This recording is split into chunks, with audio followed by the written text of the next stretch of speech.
Started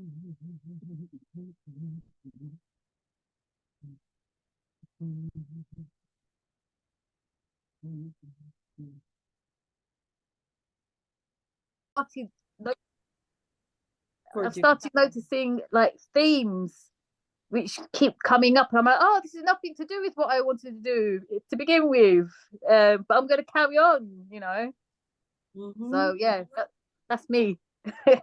Well, if you haven't finished a solo show or you haven't started a solo show, I always say that the reason that hasn't happened is because you have an idea in your head of what the solo show is supposed to be, and that's not the story that wants to be told.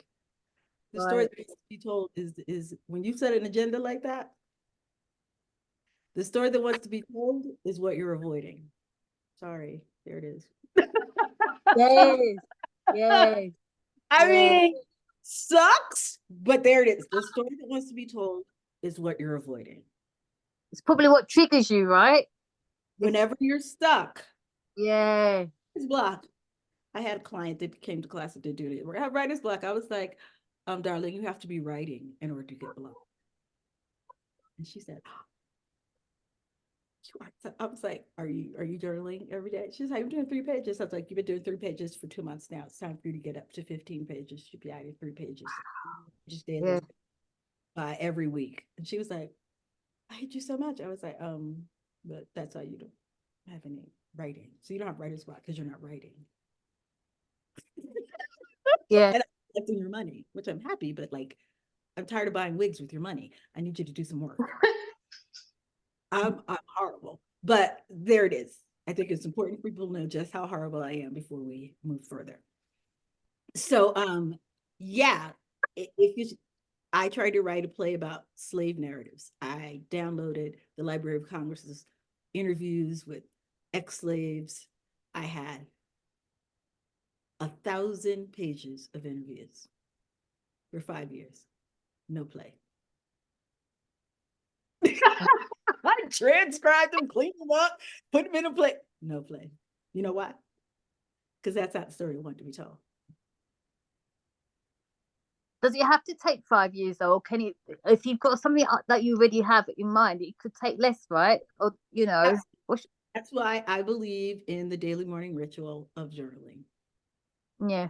That email I sent out, the 10 steps, journal every single fucking day, like it's going out of style. Don't give up on the 3 pages and let that grow to 6 pages. Let that grow to 8 pages. Let that grow. And then invite some friends over, turn on the recorder and tell the story.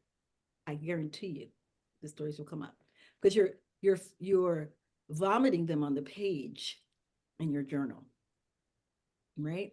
But then when you have to talk to people in storytelling circle, you have to make sense of the story to someone else. And your natural storyteller arrives because it's important for people to hear this. And that's my answer to the question, what about stage fright? You're frightened because you don't believe what you have to say is that important. When you are singing your soul song, it doesn't matter. Stage fright goes away because what you have to say is really important, right? Stop abusing women. Like, often I've had people come to me and they've had a horrible traumatic experience and they just want to write something funny. And I was like, yeah, well, you ain't finished healing from the traumatic experience. That's why you can't write. I was like, so you need to put your story in the mouth of a character or something and just tell the fucking story. And when I had a client do that, she made 4 recordings in the class and had a 20-page solo show. After 3 weeks, I was like, yeah, you see how it was? It was easy. She did the morning page. This is not complicated. What's complicated is the marketing and the business and structure. But storytelling, you just have to commit to doing it every single fucking day. Then the marketing is this whole other kettle of fish. Um, Anybody else got questions? You want to introduce yourself? Tell me what's happening. Beautifuls. Sure, I can go. Um, so my name is Ebony Marie, and I'm an actor, songwriter, poet, um, host, and I I feel like I was gonna say stuff, but then everything you just said, I was like, well, shit. Yeah, that's part of the problem. I started writing a show and I felt like this is too sad. Nobody wants to see this. So like, let me try to write some happy stuff or like some comedy. And I was still very much healing and still very much like in a traumatic situation that wasn't done. So I just felt like everything I was writing was coming out the same, and me trying to force myself to write something completely different, I felt really disconnected and disjointed. And so then I just stopped writing it. And I was like, I was like, I'll just do a series of vignettes and not just like a full show. But then I was like, let's just do some individual monologues. And in those individual monologues, same thing. Like I kept finding myself, either they were too sad and then the happy ones were too fake and not really coming together, like jokes falling flat as I'm writing it. And I'm just like, because this is not the story that my soul is trying to tell.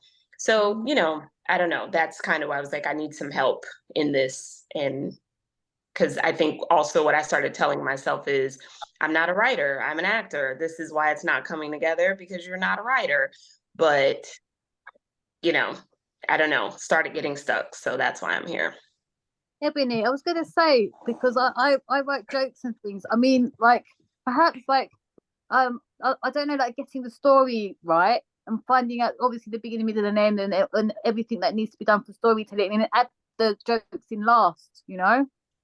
Just I don't know if April, you agree with me. The I joke think doesn't lack. yeah, if Ebony's finding it difficult to sort of find the jokes, just write the story first, and then kind of put the jokes in after, right? Mm, mm. I think when you do it for people, so you get on a Zoom call just like this, Right. you start telling a story. Like both of you just told me a story. When I said, tell me why you're here, that's a story. Yeah. Mm-hmm. I released this recording, put it on the page, and send an email out to people that can watch the story again. You can, what do you call it? You can transcribe what you said and organize that into a monologue. Every time you talk, when I say what happened, I used to have a joke. I was like, when you're writing, just tell me what had happened and start your sentence with, see, what had happened was, right? Mm-hmm. Video, she had a do-rag, she had a little wig or something. And they were asking her about, well, what happened? She said, well, see, what had happened was there was a fire and I saw the fire. Do you guys remember that video? It went viral and it was all over the place and everybody was going, see, Mm-hmm. what happened was, if you start your story with that, the story just comes. Because saying what had happened is action. Okay. It's verb. Mm. See, and see is verb. It's a command. I'm telling you, bitch, listen. See? So I've activated the story. What had happened was ... And then you start telling the story, right? You don't start with backstory. Well, there was a house on the street and there was a lot of people on the street. You didn't like the people living in that house. I was like, backstory. What had happened? Yeah. What had happened was, just tell it to people. Just like I asked you, so why are you here? And you guys immediately told me a story. This is what I'm struggling with. I thought this shit was the way. That's some bullshit. I was trying to avoid. Like, you just gave me the facts of the events going on in this plot of how to write my story. Yeah. So, I lost my train of thought. What was I saying? Can I ask quickly? Sorry, like do you know when we write, sometimes it's different to the way we naturally speak. I don't know if you. That's what I've noticed. I know. I think yeah, but sometimes I find that if I'm writing, and then my writing behavior is very different to how I'm speaking in real life. It shouldn't be. No. Like mine No. isn't. It's very much like it sounds like I am talking or I am texting or I am speaking. It's very in my voice. That's what makes me feel like these are not characters. This is just Ebony over and over and over again. Yeah. You're gonna So my you question can is like, is it also good to do audio if it's a strength? So you don't have to like, but do you have to actually write? do you remember the email I sent out about the storytelling circle? Yeah. Now, at any point in Yeah. time, do I say go write Yeah, it's just writing. a journal and then record a story with each Yeah, other? and Yeah, transcribe it yeah, like yeah. And there's tons of Yeah, transcription. They're free. yeah, oh, yeah, of course. Sorry. Yeah. Yeah. It's so because you're not writing a novel. You are writing a first person interactive narrative that's designed to be told like a story in a theater with a live audience. Writing out on the page is not going to get you there. Not for first person solo work. Multi-character, yeah, because the characters are talking to other characters. But solo work is just you and the audience.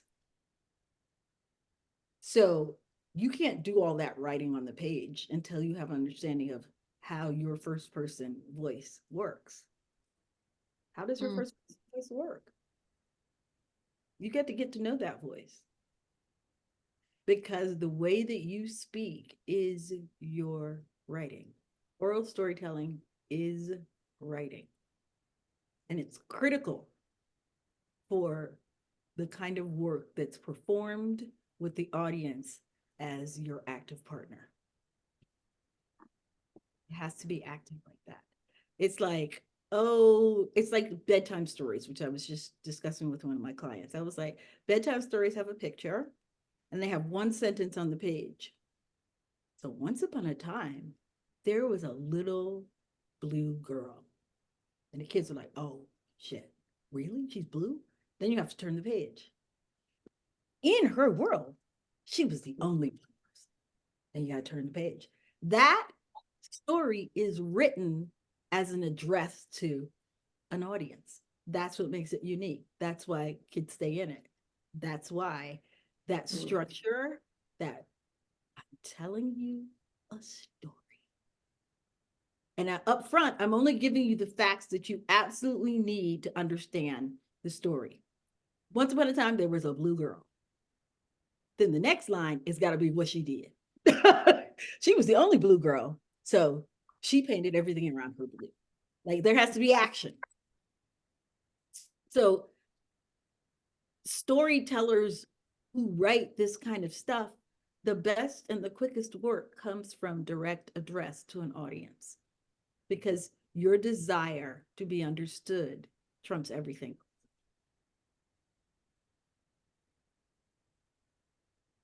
Any other questions? Hi. Iris. Hey, April, I miss you. How are you doing? Happy New Year, all that good stuff. I thought I could get away from you. I'm here. I'm like fungus. It's I just, love you, April. I love you. I it's love you. immense, you This know? relationship is going to work on my I part. tried to get rid of clients, lady. Oh, no. I tried to Oh, after the class, I tried to send them out into the world and do, you know, no. do they do it? No, they just And they come back, but they do. They come back. They pull me back in. I'm like, nobody told you to read that email that went out. April, for I had real? to, and so I'm here. Okay, I need to pause because it's when I want to do it. And you know, if people want to discuss it with me, I discuss it. And I don't think it's outrageous. I think it's what I want to do. So my clown doesn't filter her opinion. My clown is just like, you know what? Stop dropping the buildings on that baby and stop taking money from lobbying organizations. And how about you give me some health care? How about that? How about that? How about you give me some water in Flint? How about that? Like this, my clown is just like, this is just common sense. Yeah. That And sounds like Homie the Clown. yeah, people don't think of that as a clown. I was like, A clown is assuming that everybody thinks like they do. That's the difference. Mm. Clown has her own story going on in the world, whether it's like the character in Chekhov whose shoes keep squeaking. And he figure out how to stop his shoes from squeaking. It's a cherry orchard. And he walks backwards and forwards, and it never occurs to him to take off the shoe. For him, it's like, maybe I just need to walk differently. Like the whole way, this clown cannot figure out why his shoe. And that's how he treats everything. Like it must be something I'm doing. Instead of, dude, take off your shoe, get that rock out the bottom, and hammer your heel back into the shoe. Maybe get some oil on there. But that never occurs to him. And that's funny. Yeah. Your clown is like fundamentally your unfiltered self. It's what you show the world. This is how I see the world. And this makes complete sense to me. And I'm assuming you all do the same too. But does the clown care? The clown doesn't care. No, the clown is working out their own life story. Right. With all their foibles. Because people comment on the clown. They do. Like, why is she opening that olives? Why is she doing that? I'm just saying. But it's a form that helps you tell story. Mm-hmm. Right? So you apply, once you figure out your clown, story comes easily. I just say what the fuck I feel. Right? So I recently started an unfiltered Instagram account that I was like, I needed an account where I'm really unfiltered. And I got followers just because I would comment on people. So I was like, well, that's some dumb shit he just said. Who gave him this job? It's a person that came to my mind. So I wrote it. Right? I don't think that that's outrageous. And people are like, you're hilarious. I was like, what? Well, you was thinking it was some dumb shit too, right? They're like, yeah. I was like, okay. Why is what I said hilarious? It's like, how about you just say what you think? How about that? So, Like George Carlin was that kind of soul. He was like, this is just common sense. How are you going to get peace? By fighting. You're fighting for peace. It's like fucking for virginity. He said what was on his mind. He was like, Funny. I mean, Yeah. it's like, I tell people, it's like, you know what my t-shirt is as a Capricorn? People are ridiculous. That's my t-shirt. People are ridiculous. Why not just say what you're saying? People are ridiculous. And that's kind of every sentence that comes out of the character's name, the character's monologue is preceded with, people are ridiculous, right? For my solo show, the whole monologue is about this teacher telling me I'm not from Africa when I'm 6 years old, and I'm telling her, but I am. She's like, you're not from Africa. And I'm like, okay, how did I get here? Well, from Africa. Okay. Like, people are ridiculous. So the whole story is about people are ridiculous. When I figured out that that was where my humor came from, I could write. But I didn't figure that out until I did the storytelling circles as a methodology. So once a month for a year, I would send out invitations. People would come over to my apartment with Ben and Jerry's, a good scientist Steph, or a really nice New Zealand Sauvignon Blanc. I had rules. Okay. Ben and Jerry's or Haagen-Dazs, certain flavors. And then food and munchies. But it was all about the wine and the ice cream. And then for 6 hours, I would turn the recorder and I would talk. And that's where I learned. Oh, because if you talk for 6 hours in that storytelling circle, what happens is the people sitting around you need clarification, right? Or if you see them looking confused, that requires you as a storyteller to make the storytelling clearer. Because in this scenario, that's your acting partner, right? You need your audience for 6 hours. And then I paid somebody to transcribe all those recordings and have 500 pages. And as I read through them, and people will tell you what your clown is, why you're funny, they will tell you either directly, you can ask them in the storytelling circle, but based on the feedback that you get, you know, where everybody in my family talks a certain way, you know, like my great aunt was like, they're like, oh, why are you complaining about OJ? If you don't marry a white woman, you don't have to kill a white woman. Now, I said that in a circle, and people were like hilarious. I was like, why is that funny? That's just how people, I mean, these are the facts. Like, he married a white woman, he had to kill her. Like, nobody else said, I was like, why is it? I did not understand why that was funny. It's Then so dark. I just understood that. I was like, if especially in recent years where people are like laughing, I was like, oh, I shouldn't say that. I was like, if you don't marry a Karen, you won't have to kill her.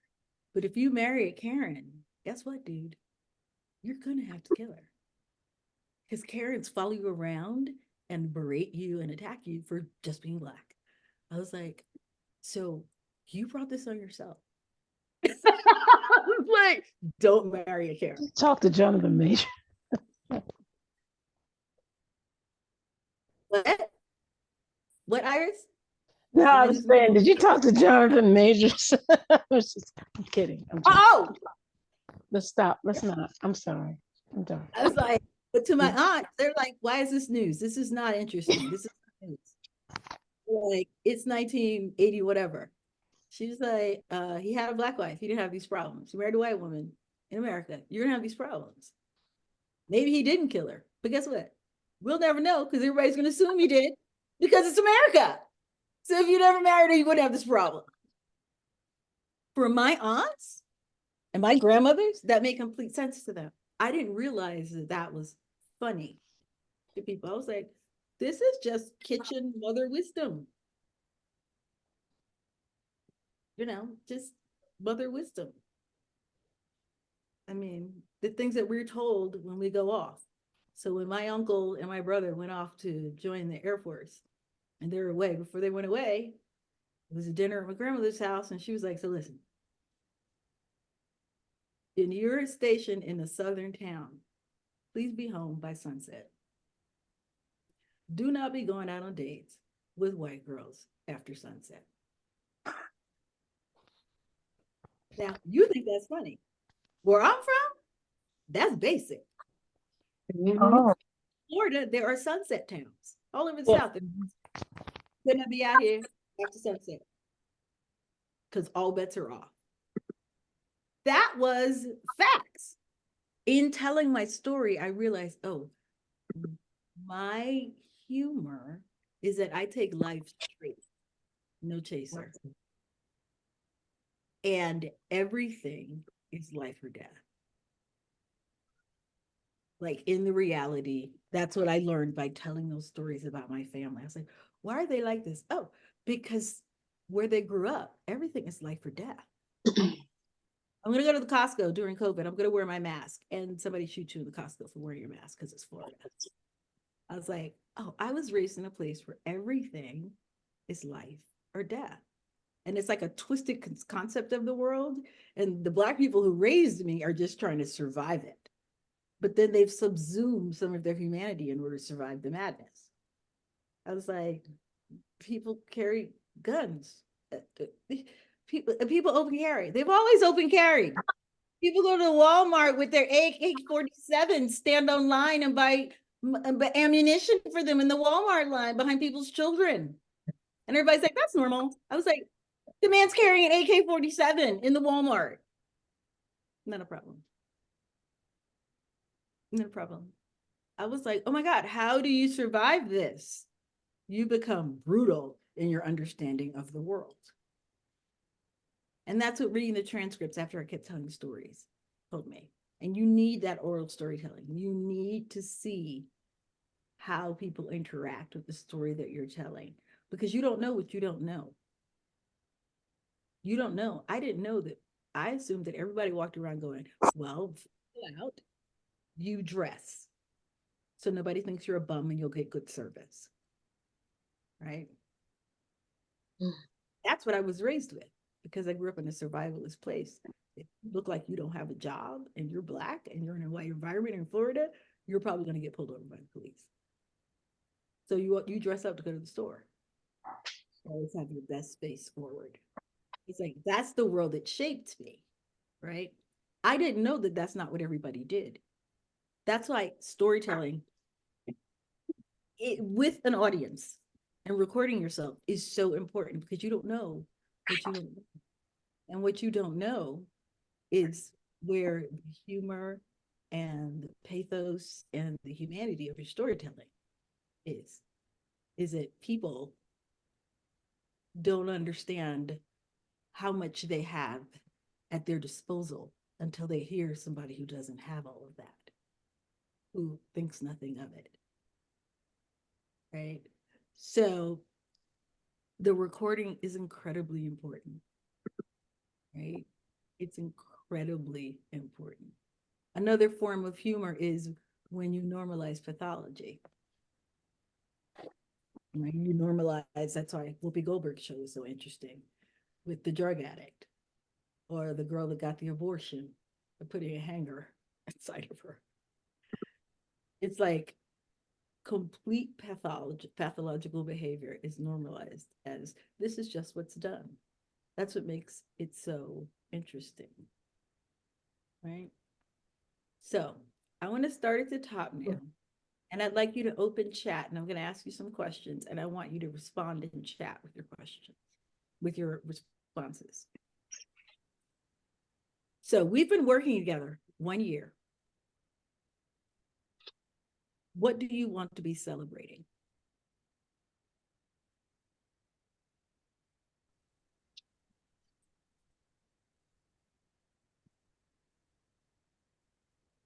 Can you say that again? We've been working together, you and I, in class or in private coaching for 1 year. 1 year from today, what do you want to be celebrating?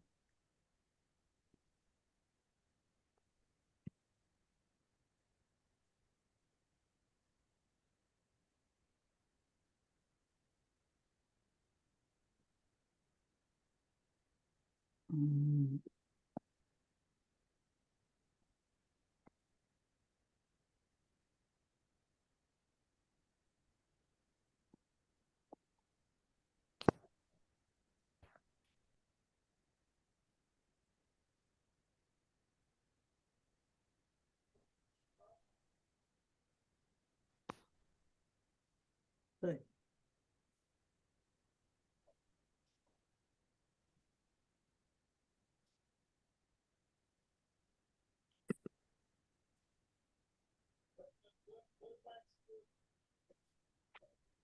Don't write it in your book. Put it in the chat. Oh,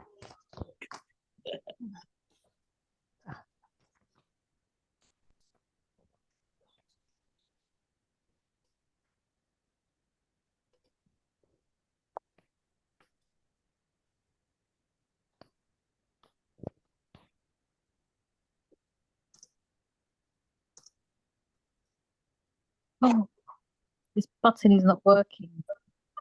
What's going So on? what's The arrow. You can. Oh, okay. I think I know why. Mm,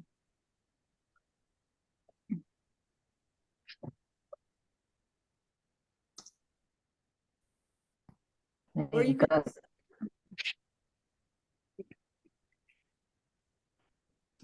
The chat where Ebony put her one in. Yeah. great. What are you doing well in your life right now?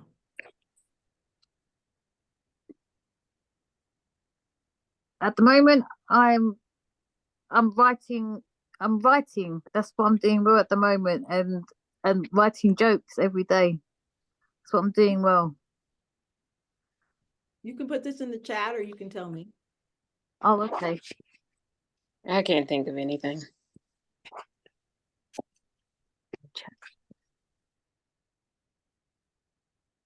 Find something.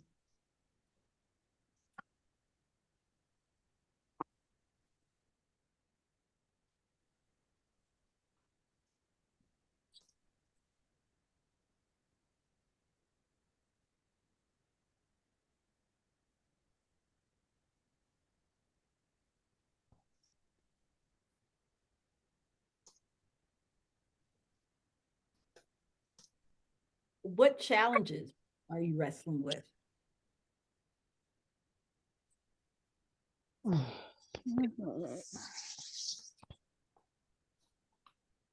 What are some external things getting in the way of your goals?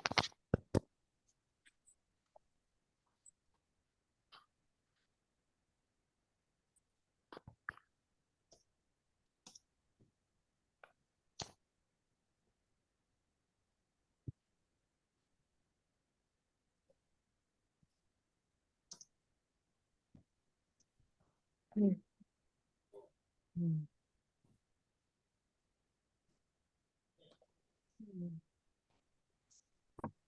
That was the second one is internal challenges. You just answered both, Naren. What are Oh, internal, sorry. external and internal? Mm-hmm. Internal challenges.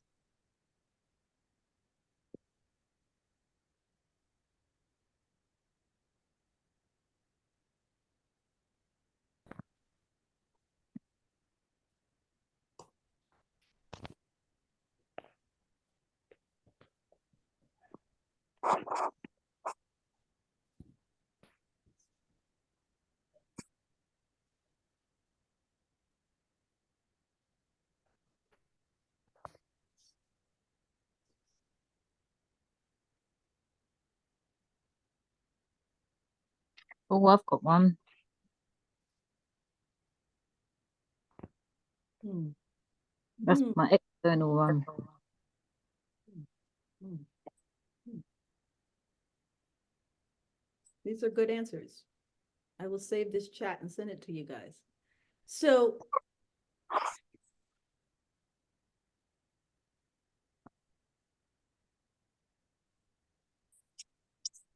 I am looking at this. So people are writing every day and being in therapy. These are really great. Mhm. What's one goal that you can set for yourself for the next 6 months? Something that you are completely in control of.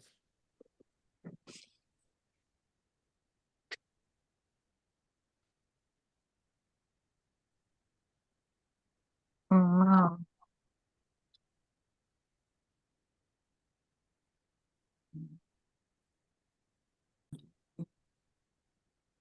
So that structure, Mm. um, It's like transcribing their speeches. here is that you interview other people. In my class, you do interview other people, but you become the people. So there's one event. There's the event of the day the teacher called me a liar. The Rashomon technique that you asked me about, Naren, is I told that story of when the teacher called me a liar from my 6-year-old point of view, recorded it, transcribed it. Then I told that story from the teacher's point of view, recorded it, transcribed it. Then I told that story from my dad's point of view, recorded it, transcribed it. Then I asked my mom to tell me the story. She had a totally different take on it, which I was like, that's bullshit. And then I told the story as my adult self. Yeah. And I built a scene out of that.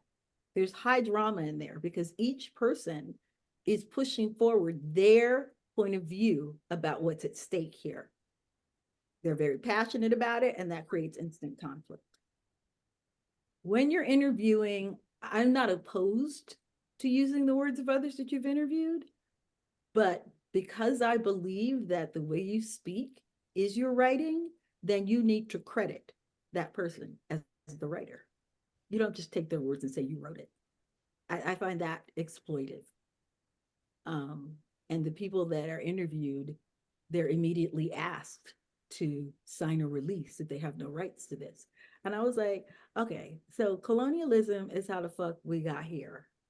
Why would we do that in our creative work? Somebody's words, that's their history. That's their story. It's not yours. So I don't think that's writing. I think it's stealing. And I think you're editing somebody's words. That's not writing. It's editing somebody else's words. And I feel like that lacks integrity. Can Yeah. I ask a question? Sorry. I mean, how would you like if I wanted to interview my dad? Because Mhm. obviously we both shared like a same experience. But if I wanted to interview him and go, look, this is going to be for a show, and obviously I have to get his consent. But would that be?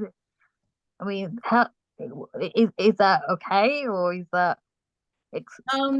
Interviewing people, well, most people of the generation before us, they're like, you ain't recording me and using my words. Yeah, if it's my dad, if it's someone close to me, I So mean, I didn't interview my family like that. I didn't. right. I learned how to listen, connected in a connected way. I learned how to figure out what their major emotional chords were. I interviewed them to learn about their life, things that I didn't know. And by examining those sessions, I would journal about them. I could then become that person. This Right. is the way I work with my entire life. And I could see where certain things that I have in me came from him, which is what we always do in our acting work, right? So with the solo work and the interviewing characters is you are learning how to pay attention to what's important to this person. What is their soul song? How do they see the world? How do you step into their shoes? If you're truly stepping into their shoes, you can tell any story in their voice. It is what makes solo work so special because it's about ignoring the self and stepping completely into someone else's shoes. And that takes a lot of humility. It takes skill. It takes the ability to listen to what people are saying, but also what they're not saying.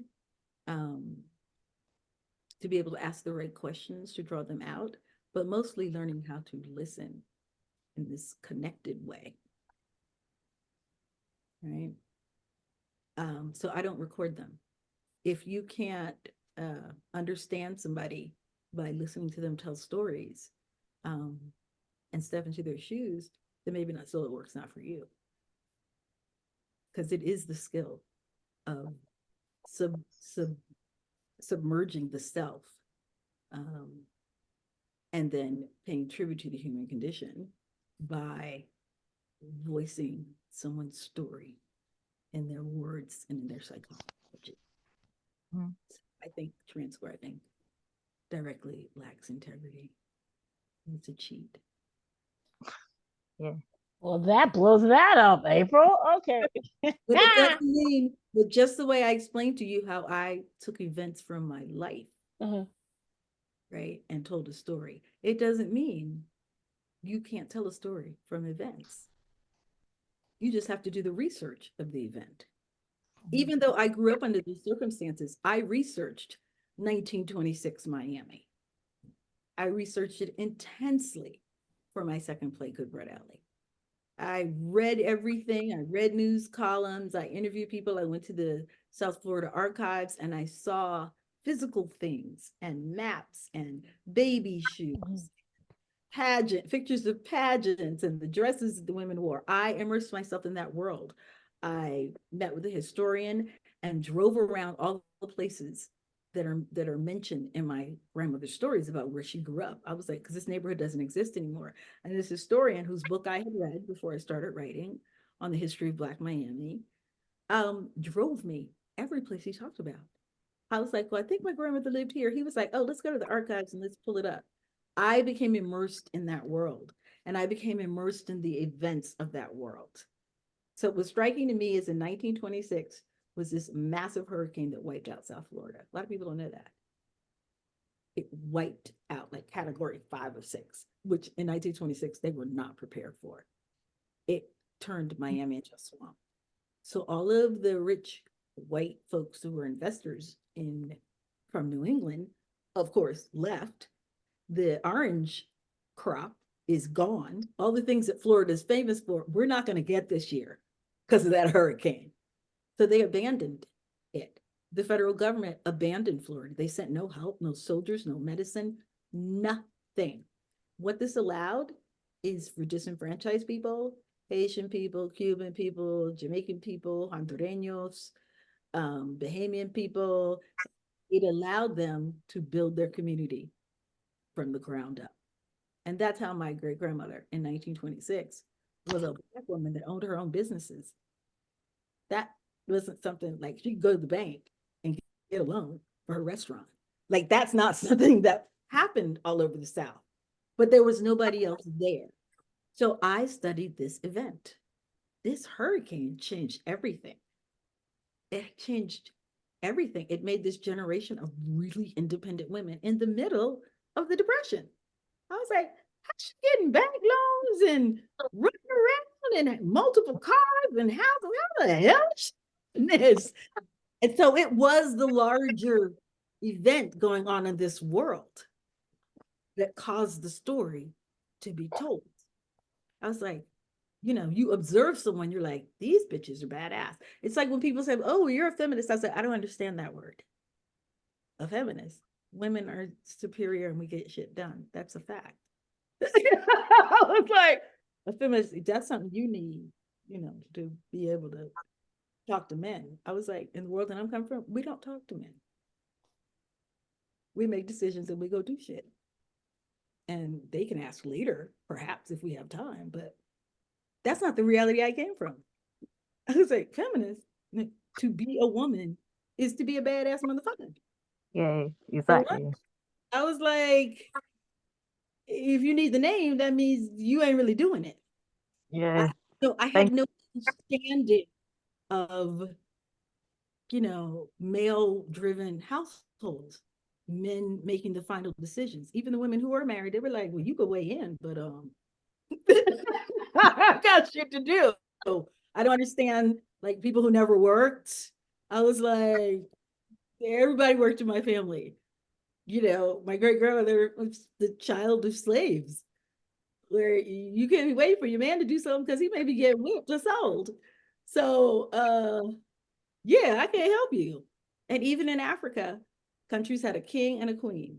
The queen was in charge of domestic affairs. The king was in charge of foreign affairs.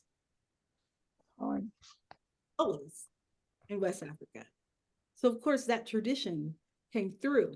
So it was events in where she was very unfiltered in her describing of them. And so I would go and research the historical events around that.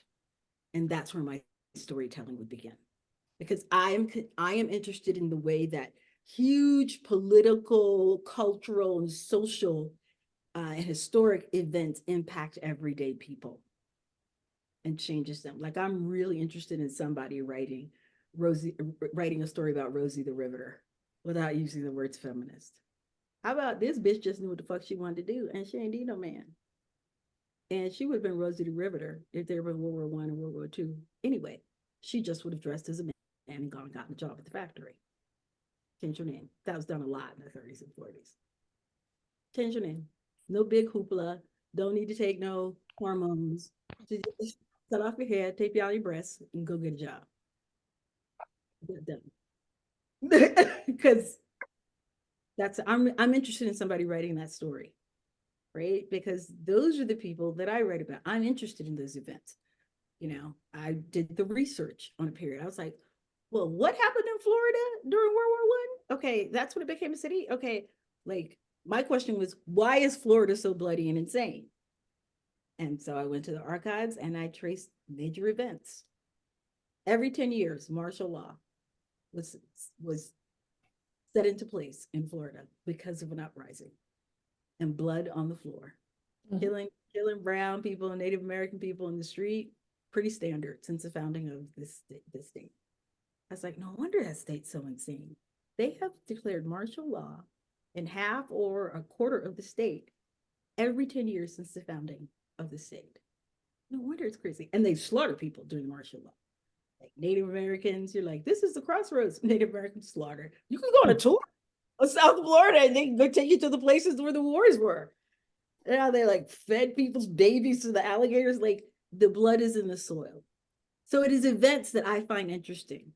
The way that I have an exercise that I do with my clients where I'm like, if you go on Facebook or Instagram or TikTok, the first thing that makes you mad The first post where you want to cuss somebody out, like, okay, so that's really fucking dumb, what you just said. Like, turn on your recorder and tell me that's dumb. And if you really have cojones, go in and comment. If something makes you mad, there's a story there. That's a key to your chords. There's a story. Oh, okay. So what makes you mad? I realized throughout history, women and children who are not protected. Any story like that, I am over. I lose my mind. And I learned that one of my chords was, the one of Oshun. I am the woman who'll give up everything to protect a woman or their children who are being abused by a man. That shit right there sends me into fucking overdrive. Any story. He beat her and then shot her. Oh. And I'll just record myself going, this happened at this date and these were and I'll research them. So any kind of documentary storytelling, you do your research, right? If something makes you mad, you're going to go in and find out what the fuck actually happened. What happened there? What happened? What did this police officer say? What did that police officer say? What are their Instagram stories? What are people on the ground on Instagram who actually will tell you the truth? The news is just where there was a lot, they blew up a lot of stuff. There was a lot of destruction. Just because you're angry doesn't mean there has to be destruction. I was like, okay, that's here. If people are burning up some shit, something really fucked up happened. And me as the writer, I need to be concerned with that event. So you go in and you examine the event. And then you do storytelling as the characters involved. So it can be event driven. Just fucking learn how to write and stop just copying other people's words. The craft of the one person show is becoming somebody else. It's also learning how to write a well-made play. That's important. Saying somebody's words, Huey Newton could do that, smoking a joint and get on the recorder on PBS and just, read a reporter's words. That ain't writing. Have I answered all the questions? Yeah, so I have one more, if you don't mind, please. Thank you. Ones that we asked initially, because we're running out of time. Okay. I answered all of those. Okay. Let's talk about the class. More questions? Let me talk about this class and I'll take some more questions. So I take 2 to 4 students every year. And I do 12-week mastermind groups, 2 to 4 people. I allow people to pay monthly on the class. So the payment is $397 for 9 months. It's not impossible. It ensures that you stay committed to the process. With that mastermind group, you are given a 12-week online class called the 12-Step, How to Write a Story Show. You will turn in those lessons to me every week before the start of the class, which is why I like to start the live class about a month to 6 weeks out after you've signed up, because you have 6 modules to get to me before the start of class. And it's hell amounts of work, but it will become the basis for our work together. And it means that when we meet, you already have raw transcript. And we can move right into structure and voice and psychological gesture and the Rashomon technique and the inciting incident and how to map out plot points and structure, right? So you get this 12-week class. I do offer the 12-week class, the online class, as a separate class. It's $497. You can just buy the class. A lot of people have done that. They bought the online class and then maybe the next year they take the live class after they've done all the work in the online class. And if you just buy the online class, you get free membership in my Facebook group where you can ask me questions. And in that group, there's lots of people who've taken the classes who can weigh in. So the $497, you get it and you can start doing structure today, right? The class with the 12-week mastermind is you get the 12-week online course as a part of that package. and it's yours to keep forever. Plus you get the 12-week weekly class with me. By the end of that class, you will have a rough draft of your first solo show using these techniques. You will have an outline template that you can use for future shows, right? So, and I have a whole section on how to monetize your show. But here's the first thing that people get fucked up with. I'm going to monetize my show. I'm going to monetize my show. Okay, so why do you not have any video of you talking on your social media? Because you don't want to monetize your show. You have to sell yourself. If you're not ready to sell yourself, you're not ready to monetize your show. Hire a producer and let them do it. Like, it's not complicated. Put clips of what you do. If you want to Google me doing some work, you can Google April plays, April movies, April what. It's going to be on my website. It's going to be all over social media. It's going to be in Google, but it's also going to be on Facebook, on Instagram, on LinkedIn. You have to get shameless about self-promotion. So that always shuts down people wanting to take the monetizing class with me. And I'm like, if you don't think your story's worth talking and sharing, why should anybody else? Juan, whose video we saw earlier, Juan was everywhere talking about his solo show. He would go to Joe's Pub and be drinking with directors and talk about that. He would go to opening nights and talk about his play. He made videos that he posted on Facebook, talking about how excited he was about the story and what's kind of happened in New York. He sent out a newsletter every month. Like, it's not complicated. You just have to do it. And I think the step of taking the class, finding out what's important to you, finding out what your deepest emotional cord is, finding out the events that move you, and learning from your voice and the feelings that happen when you talk about what you're learning, that gives you the courage to do anything. You need that process.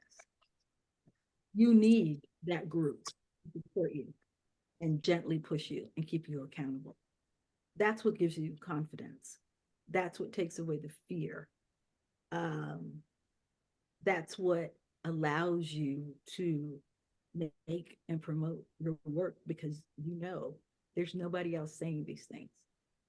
I'm shameless about promotion because I know that there's nobody else saying the things that I'm saying, because nobody said them to me. And I gave people a lot of money to teach me these things, and they didn't. They're like, oh, it just magically happens. I was like, no. And getting out there and playing bullshit roles that didn't speak to my soul. It's not why I became a storyteller. Right? So there was something that somebody was not telling me that I needed to know. And I needed somebody with some unfiltered, honest talk about what had happened, which is I wished for desperately. So that's what I provide. Well, how do I get my solo show? Shameless promotion, figure out what's important. So people tell me, oh, well, I haven't written it. I don't share anything. I was like, you don't care about what you're writing yet. People are like, you're harsh. I was like, I'm going to tell you what nobody else is going to tell you, because if you take a class with me, you're going to finish. I make you sign a contract. You're going to finish. Lots of schools take your money. I taught in them, I know, and delivered nothing except, their spiel that they gave out every year. And I was like, your class has to be designed based on what your client's needs are. And you can't do that in a 17-person class, which is why I do private coaching. I want to take you across the finish line. I want to give you a place to discover that of which you are made and give you a structure.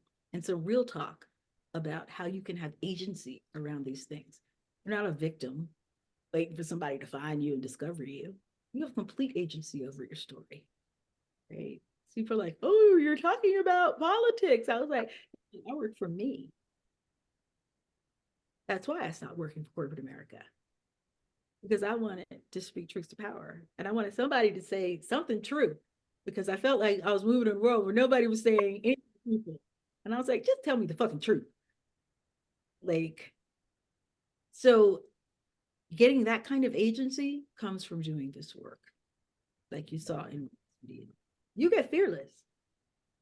You get fearless because nobody has a story like your story. Nobody. And if your story wasn't important, you wouldn't feel a need to tell it. It's more than just attention. Like some people go to acting school because they're like, I just want people to love me. I just want the applause. I just want attention. I just want attention. I want the outfits. I want a red carpet. Oh, that sounds like a fucking nightmare to me. I tried it. I did it. I was like, why do I have to go to all these events and put on costumes and what? I did the movie. What the fuck else is there?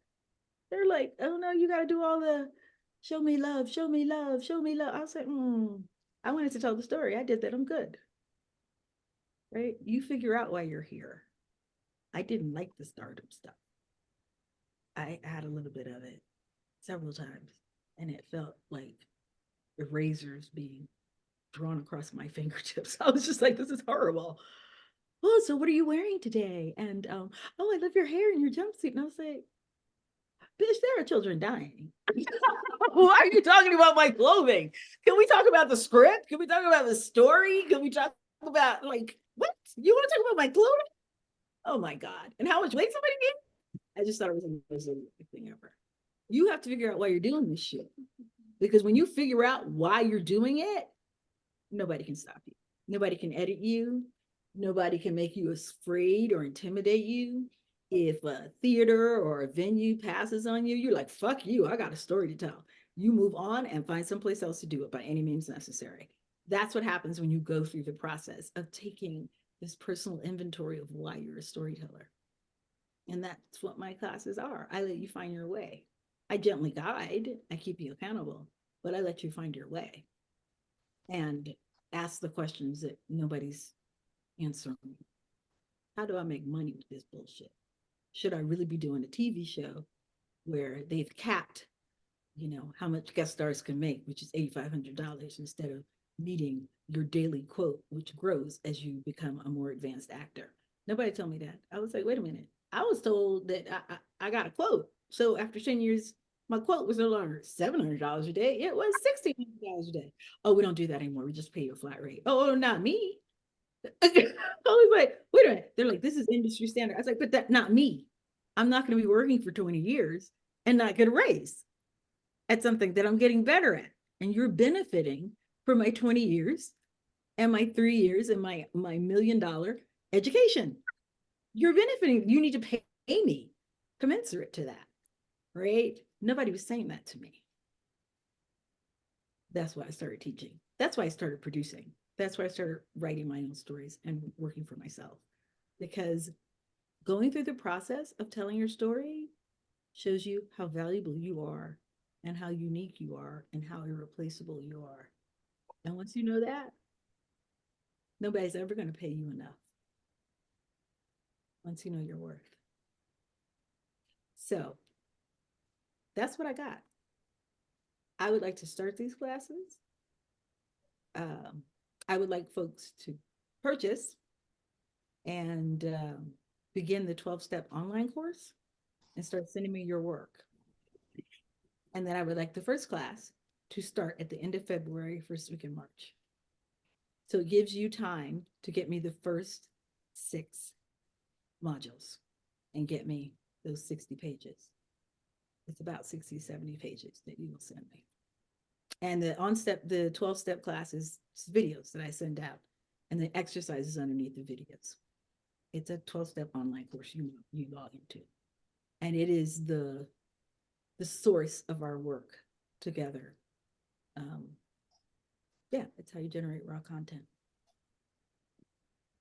Can I Questions? ask a question? Comments? Yeah, a question about the payment. Are you able to do installments? $397 a month. Class is $3,200. You do the installments, it's $397 a month for 9 months. So it's 397 a month for 9 months. Mm-hmm. Mm-hmm. Because it is small group private coaching. Right. I don't think that solo shows can be written in large group classes. I've tried. It's exhausting. Right. I was like, what, 20 people, 10 people, 2 or 4 people. Even 6 to 8 people is too much, because then each student doesn't get enough time to flesh out their writing. So by the end of the class, you're going to read your full rough draft of your work. If there's 8 people in the class, there's no way to get to a rough draft that you read with your partners. There's no way to get there. I don't think writing happens that way. I think writing happens in small group coaching, small writers groups, 2 to 4, 6. Can you imagine listening to 6 rough drafts in one afternoon? You want to kill yourself. It's bananas. No, doesn't work. Okay. If you just want to learn some writing and practice writing, okay, great. If you want to finish, you see me. That's all I got. More questions? Yeah. I'm just curious. With the 12 step, have people started writing about something and then it took a turn and went somewhere else? Because I just imagine you get more clarity and courage and all that kind of stuff. Just curious. What's the question? The question is, do you find that students evolve during the 12 steps? Like they'll start off maybe writing in, because even with what you said today, if you're saying if it makes you mad, then write about it. I'm like, I never thought about it from that point of view. I see stuff that's interesting. I'm like, oh, that's interesting. I want to write, but I'm not mad about it. So yeah, I'm just saying, you find that a lot of students change during the 12 step on what they're writing about. The 12-week class, the live class, or just the online class? Well, you know what? The 12-week class. I'm sorry, 12-week class. The 12-week live class. Right. Yeah, because you're going to finish a draft. You're going to learn how to structure a monologue. You're going to identify the inciting incident. You're going to learn to identify the conflict. You're going to learn to identify who the protagonist is and how they are transformed by the end of the scene, and how that transformation creates another problem that is the conflict that needs to be solved in the next scene. Okay. The psychological gesture, which is the gesture that shows you a character's deepest emotional chords. Mm-hmm.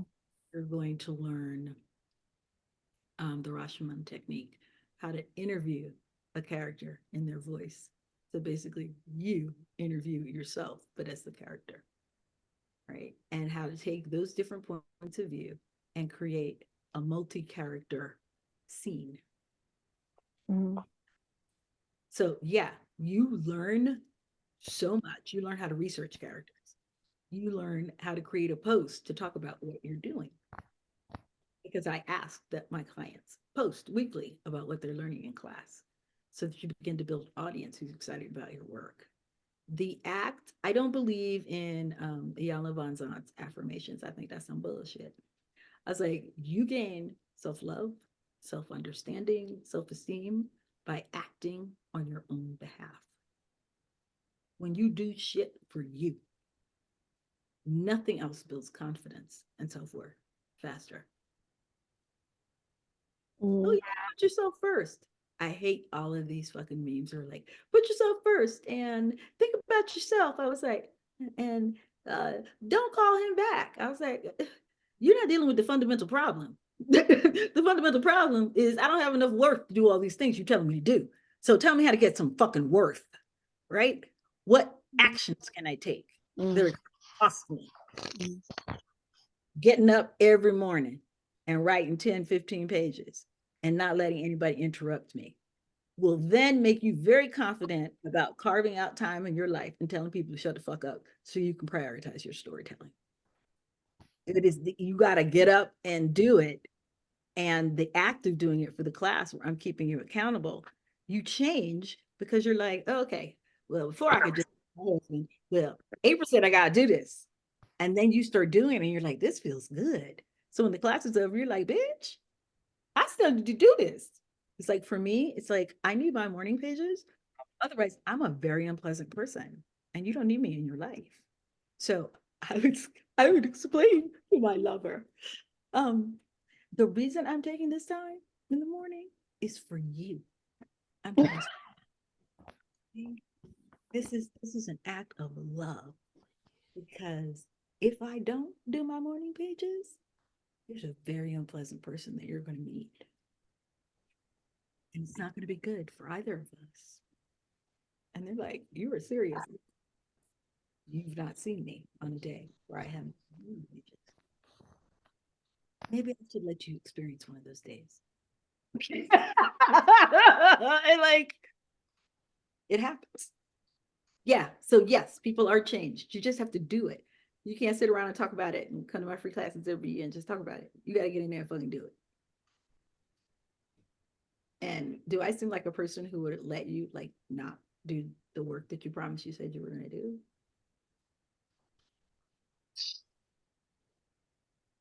Yeah. You sign a contract with me. Just gonna do work. What happens if you don't fulfill the contract? You get kicked out and you never take a class with me again. Okay, I mean, I'm not gonna do that. Just was wondering. I have a client that studied with me for a year. She did none of the work for a whole year. She had money to waste. Then we got into the second year. And I was like, so you're going to meet with your partner every week. You're going to record that session. Then you're going to do these 4 exercises every day for an hour. You're going to record every session. And you're going to send that to me daily. And if you don't, you're going to give me $150 before you come back to class. The website, the Zoom work, the strategy, the chart of tracking all your auditions for the year and who you've seen and how to target, that shit got done in a month after a year and a half of not doing anything. And she didn't want to come up with $150. Doesn't make sense. This is how people's minds work. I was like, you're now taking 2 classes and paying me like $700 or $800 a month, and you ain't doing the work. But then I threatened to charge you $150, and all of a sudden you start doing the work. Makes no sense. But what I realized is that that client needed the experience of showing up and doing work for herself every day, not just to please me. So getting up every day allowed her to see, oh, I'm getting better at this. This feels good. Oh, great. She prioritized herself by doing work, her actor's work every day for an hour every day.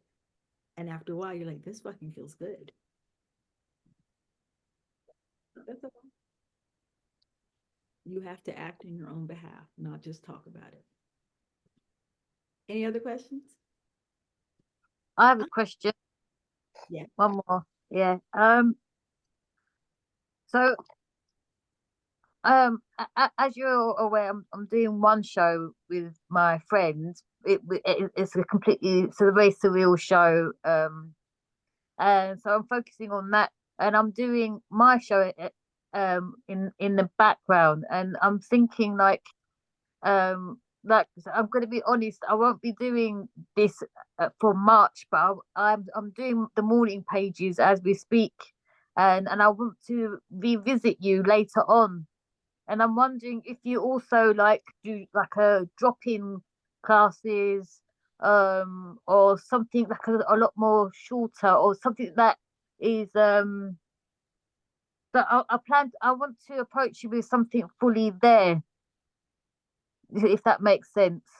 There's a couple of things. It's more expensive, but if I have a small group that's running, you Right. can drop in and you need to tell me what you want to work on, pay me Right. the $397 or whatever, and join that class for that Saturday. Oh, But you just for that. Okay. you have Yeah. to send me the work ahead of time so that I can say to you, I'm not gonna be able to give you any feedback here that's going to be useful.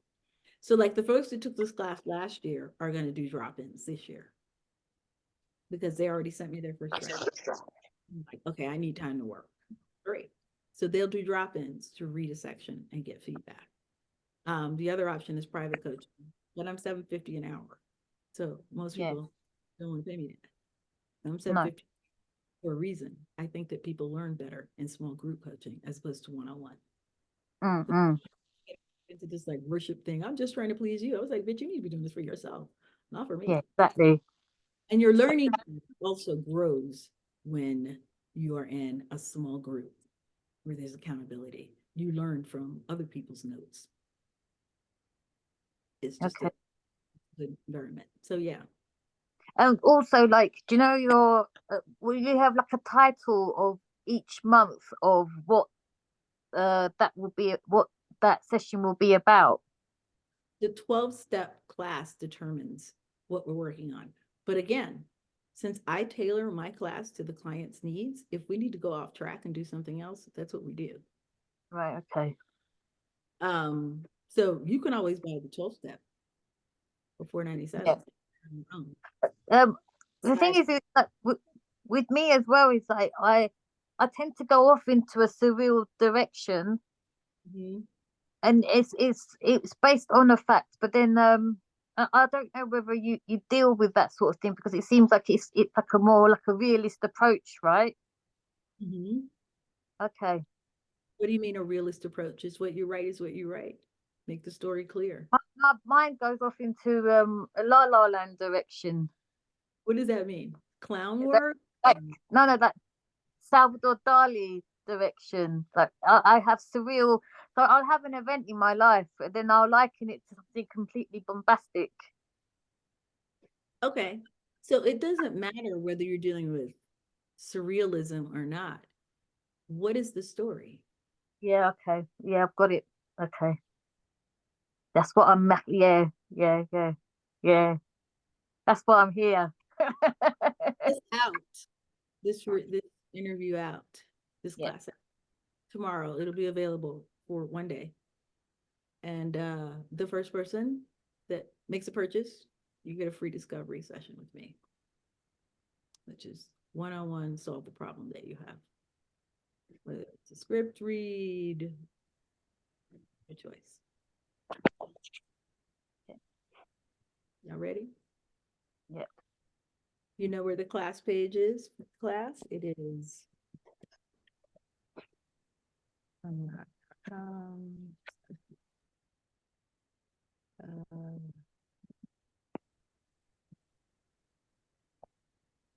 it's the page that I was sharing with you. So you can go back and watch all this sexy stuff. You can purchase your class. These are the things that are covered. It's all on this page. That's on the page. Okay. And this is a month-to-month kind of what you were asking before, Naren. It's a month-to-month kind of Yeah. view of what the modules cover, but it's not necessarily in order. It depends, because sometimes people are like, well, I want to jump down to psychological gesture and then I'll come back up to module 3. I mean, that's the joy of the online class, that it's self-driven, that you can start watching the video or read the language and be like, I'm going to go down some. Yeah. Depending on what your needs are. So voila, there it is. Thank Go, you. be happy, stay strong, stay Black, stay honest.